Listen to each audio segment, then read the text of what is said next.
여러분들 안녕하세요. 오늘 교과서 89페이지 연립 1차 부등식을 같이 공부해 볼 겁니다.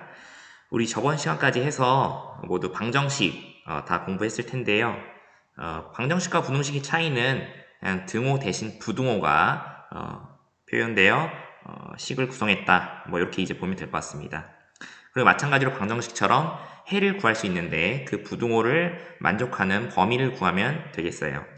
자, 근데 우리 지금 제목은 연립 1차 부등식이죠. 그래서 어떤 형태고 또 해를 구하는 방법이라든지 이런 것들도 차근히 한번 보도록 하겠습니다.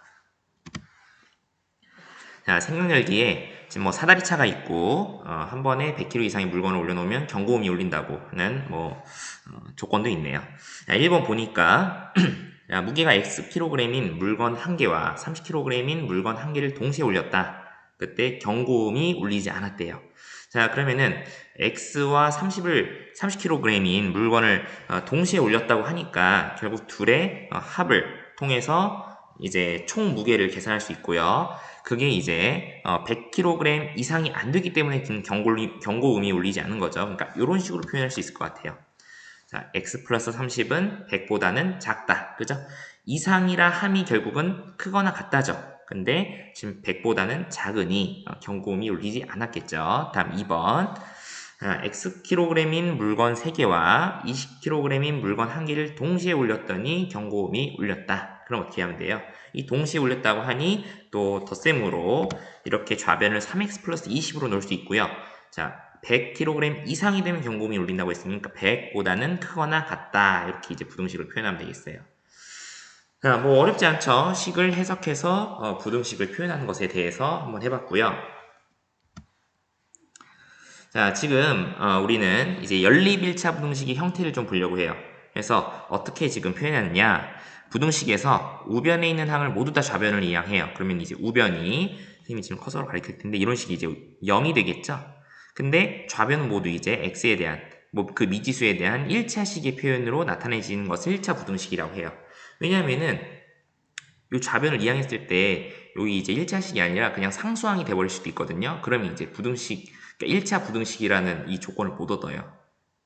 그래서 이 1차식일 경우에 대해서만 이렇게 쓸 거고, 다음에 자 이렇게 1차식이 동시에 성립하는 어떤 미지수의 범위를 구해야 된다 했을 때는 연립부등식이라고 하는 거예요. 이렇게 한 쌍에 대해서. 그래서 사실 앞에서 생각열기에서 우리가 x를 포함한 식을 두 가지 구성했잖아요. 여기 사실 그 식인데 그걸 동시에 만족하게끔 하는 해를 푸는 게 이제 연립부등식의 해를 찾는다 보면 될 것 같아요. 자, 그러면 어떻게 구하냐? 뭐 그것도 이제 관건이겠죠. 자, 다른 예를 통해서 한번 볼게요. 3x는 9보다 작거나 같다와 2x는 x 플러스 1보다 크다라는 요 각각의 1차 부등식에 대해서 요걸 이제 사실 이항해서 표현해야겠지만 요 부등식에 대해서 연립해 놨죠. 한번 활동 1, 2, 3번에 대해서 차근히 답을 해볼게요. 자, 1과 2의 해를 한번 구해보래요. 그거 어떻게 하면 돼요? 자, 해를 구할 때는 좌변 또는 우변, 사실 뭐 좌변이 되어 있는데요. x만 두고 모두 다 이항하는 형태로 그 x에 대한 범위를 구성하면 돼요. 그래서 1번 같은 경우는 지금 좌변에 x만 두기 위해서는 여기 곱해진 3을 이제 나누면 되죠. 대신 이제 우변에 있는 구도 동시에 이제 3으로 나눠야 되니까 x는 3보다 작거나 같다 이렇게 해주면 되는 거예요. 양수로 나눌 때는 부동호 많이 바뀌지 않죠. 다음 2번. 자, 얘도 자, 이런 식으로 되는데요. 방법은 여기 있는 x를 자, 좌변이 이항하면은 그냥 x만 달랑 남아요. 그래서 우리가 비교하고자 하는 그 x에 대한 범위를 바로 이쪽 계산할 수 있게 하죠. 그래서 아까 해를 구한 겁니다. 다음에 2번. 두 부등식 1과 2의 해를 아래 수직선에 각각 나타내 보래요. 그래서 1번부터 자, 이렇게 나타냈어요. 자, 3보다 작거나 같죠? 그러니까 지금 그거 3을 지금 포함하는 값이에요. 같다라고 했으니까 그래서 여기를 이제 메워진 표현으로 썼고요. 3보다 작아야 되니 자 왼쪽으로 쭉 화살표를 틀었어요. 이렇게 이제 표현해주면 되고요. 2번은 1을 기준으로 지금 그거보다 크죠. 그래서 1을 기준으로 큰데 오른쪽으로 가되 자 1을 포함하진 않기 때문에 이게 뻥 뚫렸어요. 요 이해되죠? 이런 표현 방법 좀 잘 익혀두세요. 그래서 자 3번에 요걸 이제 동시에 만족하는 그죠? 연립 1차 부등식 같은 경우는 각각의 그 부등식의 범위를 동시에 만족하는 범위를 구해서 그걸 이제 해로 우리가 써주는 거예요. 그럼 결국 뭐예요? 자, 이 부분이죠. 선생님 빗금 쳐놨는데 1보다는 크면서 3보다는 작거나 같은 범위. 그렇기 때문에 자, 여기도 각각 1과 3이 들어가주면 되겠어요. 어렵지 않죠? 그래서 자, 연립 1차 부등식이라 함은 각각에 대해서 해를 구하고 공통된 범위를 찾기 위해서 수직선에 나타내고 그 다음에 그 부분을 표현해주면 되겠다. 그 순서대로 해주면 되겠어요. 자, 그래서 예제 1번 한번 해결해 볼게요. 자, 이렇게 연립 부등식이 나왔고요. 자, 마찬가지로 각각에 대해서 해를 구하기 위해서 자, 우선 3을 이항했죠. 자, 풀이를 볼게요. 같이 2x가 10보다 작다. 마찬가지 자, 2가 곱해졌으니 양변을 이뤄나서 x는 5보다 작다.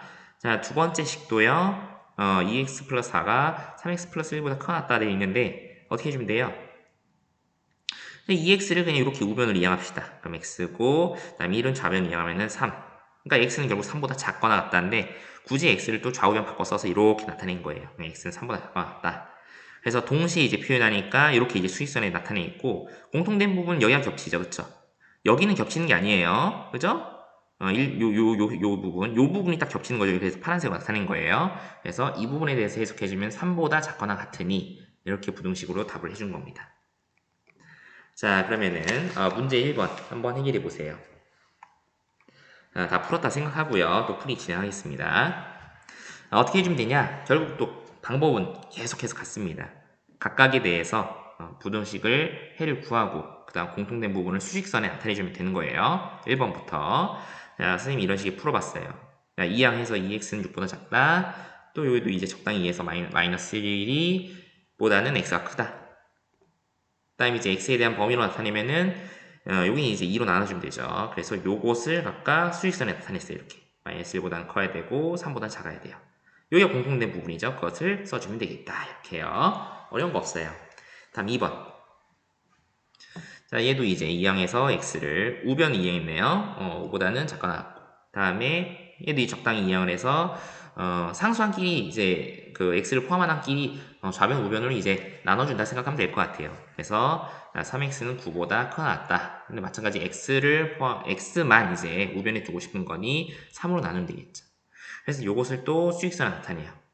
자, x는 3보다는 크거나 같으면서 5보다는 작거나 같죠. 그래서 둘 다 메워진 표현으로 공통된 부분 3과 5 사이인데 양 끝을 포함하자. 다음 3번. 자, 또 이항을 통해서 3x가 6보다 커 낫고요. x는 3보다 크다 라는 표현이 나왔어요. 그래서 얘도 마찬가지 양변을 3으로 나눠서 x가 2보다 커 낫다. 근데 x는 3보다 커야 된대요. 그럼 뭐예요? 자, 수익선을 이렇게 표현했더니 공통된 부분이 이 부분이죠. 이 부분인가요? 아니죠. 이 부분이죠. 그러니까 빨간색과 파란색이 요 화살표 진행 방향이 겹치는 부분을 찾아야 돼요. 선생님도 헷갈렸네요. 그러니까 3보다 큰 부분이 되겠죠. 이렇게요. 다음. 자, 4번도 이제 적당히 여기는 이제 분수식이네요. 3을 양변에 곱해서 이렇게까지 만들어줬고요. 얘도 분배를 통해서 x를 포함한 한 끼리, 상수한 끼리 자, 좌우변 표현해줬어요. 그래서 이제 마지막에 x는 5보다 작고 x는 마이너스 1보다 작거나 같다. 수익선 나타내면 이렇고요. 그럼 이 부분이죠. 겹치는 부분이 그래서 마이너스 1보다는 작아야지 이렇게요. 그죠? 이렇게 마이너스 1보다는 작아야지 작거나 같아야지 포함되어 있으니까요. 이렇게 해서 한번 문제 1번 해결해 봤습니다. 할만하죠? 네, 넘어갈게요. 다음에 예제 2번에 또 연립부등식을 해결해 보래요. 그럼 이제 앞에서랑 거의 똑같죠. 근데 굳이 뭐 유형을 나누는 이유는 이제 여긴 좀 극단적인 그런 해 형태가 등장하기 때문이에요. 한번 볼게요. 자, 우선 4x 플러스 3이 7보다 크다. 요것에 대해서 풀면은 x는 1보다 크다가 되고요. 그 다음에 두 번째 식도 이제 비슷하게 마이너스 2보다 작거나 같음을 이제 우리가 구할 수 있어요. 그래서 얘네를 각각 이제 여기 수익선에 나타내 봤어요. 그랬더니 어떻게 됐어요? 마이너스 2보다 작거나 같다 이렇게. 그 다음에 1보다 크다. 그러니까 뭐예요? 지금 이 둘이 화살표가 겹치는 부분이 없어요. 그러니까 뭐예요? 공통된 부분을 우린 구하는 거라고 했죠. 연립부등식은. 그렇기 때문에 해는 없다. 이렇게 이제 얘기하면 될 것 같아요. 자, 문제 2번도 비슷하게 시간을 좀 줄 테니까 풀어보세요. 자, 다 풀었다 생각하고요. 또 풀이 진행할게요. 그리고 여기까지만 하겠습니다. 자, 첫 번째, x-2가 마이너스 3보다 작아졌다. 차근히 또 다 계산해봐야겠죠. 그러면 이제 마이너스 2를 이항하고 우변으로, 그 다음에 얘도 마이너스 8을 우변을 이항해요. 그래서 x에 대한 범위가 딱 나오도록, 그죠? x는 마이너스 1보다는 작거나 같으면서 2보다 커 같아야 된대요. 자, 범위 나타낸 이론에 또 겹치는 부분이 없죠. 그러니까 해는 없다. 이렇게 나타내면 되고요. 2번. 마찬가지, 자, x 좌변, 상수 우변. 여기 같은 경우는 이제 2x를 우변, 2를 좌변. 선생님이 이제 이항할 때는 이 x에 대한 항이 개수가 이제 양의 표현이 되도록 그냥 좌우변을 이렇게 유동적으로 이렇게 이항시킨다고 보면 될 것 같아요. 자, 그 다음에 이제 x는 4보다 커 같으면서 x는 또 마이너스 2보다는 작아야 된대요. 그럼 범위가 이렇게 되겠죠. 그럼 또 뭐예요? 겹치는 부분이 없죠. 그러니까 또 해 없음 해주면 되겠습니다. 자, 고생 많았고요. 그럼 다음 시간에 또 91페이지 이어서 진도 나가도록 하겠습니다. 수고 많았어요.